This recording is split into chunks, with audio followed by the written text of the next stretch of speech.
I am now more than ever a firm believer that the tagline of Captain Marvel should have been, even in space, cats are still assholes.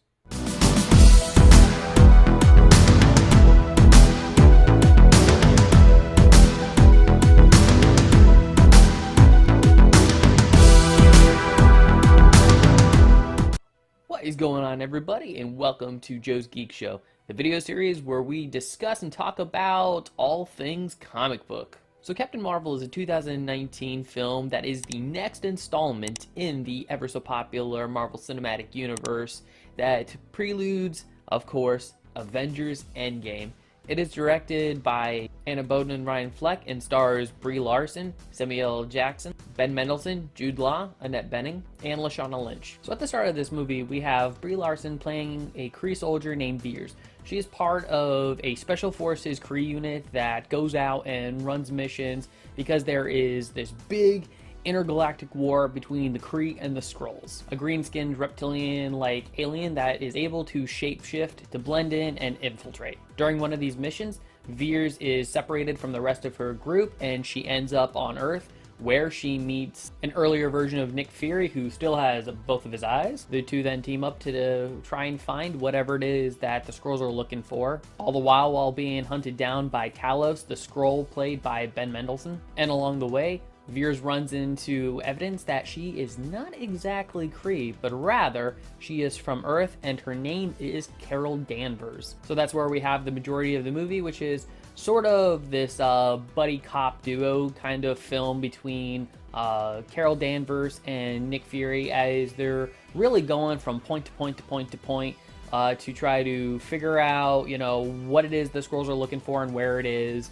as well as trying to piece together Carol's memories. They even come across Carol's long-forgotten friend, mostly on Carol's end because of the whole memory loss thing, in Maria Rambeau, as well as her daughter Monica. And I found that this was sort of a hard movie to kind of pick at, because I know for a fact there is just a lot of hype surrounding this movie. I mean, this movie has really put, I've noticed, the internet into two different divisions among the Marvel fans. You have the side that is really all for this movie and the side that is super against this movie, one wanting it to succeed, the other wanting it to fail. And me personally, I just wanted to sit down and enjoy a movie. And luckily I left the theater with, thinking to myself, okay, it was enjoyable. It was a perfectly okay movie, nothing groundbreaking, yet not terrible at the same time. I thought that all the actors did really good jobs, though I do think that Brie Larson was the weakest character as well as actor in the film, but I don't think that's any fault of her own. I think it had to do more with direction than anything else, because I know that Brie Larson can act. I've seen her in, several other movies, Room, Scott Pilgrim vs. the World, and she's always done relatively good. But as a character, I didn't feel too terribly invested in her as a character, nor her performance. And, when I was reading the, all these internet articles about how, oh, Brie Larson's just expressionless, she's emotionless, and stuff like that,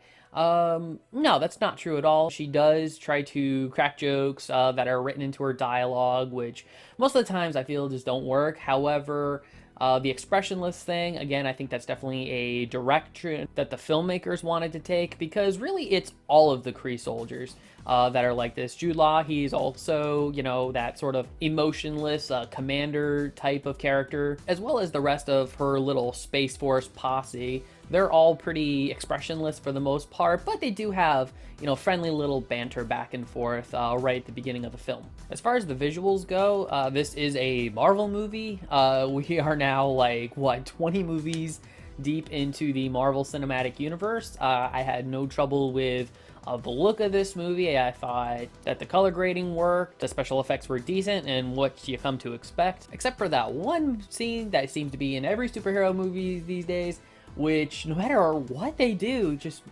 really don't seem to work. I'm talking, of course, about those moments in superhero movies where they're falling from the sky, or, they're just fallen in some way, like whether they're in a fight or beating each other up, I don't know, something like that, but those always just look so terrible. But other scenes, like when Carol is flying into space and she's shooting her photon beams, Those are all very good special effects. The sound was also relatively well done. I thought that the soundtrack definitely worked for the movie, albeit it's still, a Marvel-styled soundtrack, so it, is a little forgettable unless I'm going up onto YouTube and trying to find the soundtrack to sort of jog my memory a little bit.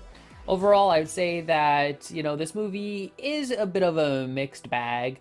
I can understand what people who enjoy the movie are talking about. I can also understand what people who have legit criticism about the film, I can also see what they're talking about as well. But for the casual moviegoer, I do believe that this is a film that overall works and is by far not the worst thing in the MCU. Not the best thing, but definitely not the worst thing. So I definitely do give this movie a recommend if you haven't seen it already. All right, everyone, that just about wraps up this review. And then I just wanted to express that these are my personal opinions and feelings. Just because I feel one way doesn't mean that you have to feel the same way. If you disagree with anything in here, hey, that is awesome. Like I said, I still enjoyed the movie, and again, I'm telling you to go see it if you have not already. And if you have seen Captain Marvel, I would love to know what you think about it. Please definitely leave your comments in the comment section below. And if you like this video, I would like you to like, share, and subscribe for more content. Ring that notification bell so that you get updates so you never miss a video. And as always, you can look in the links in the description down below to get access to my Twitter, my Facebook, my Instagram, so you can stay up to date on everything when I post pictures and all that fun stuff. All right, everyone, take care, have a great day, and as always, stay geeky.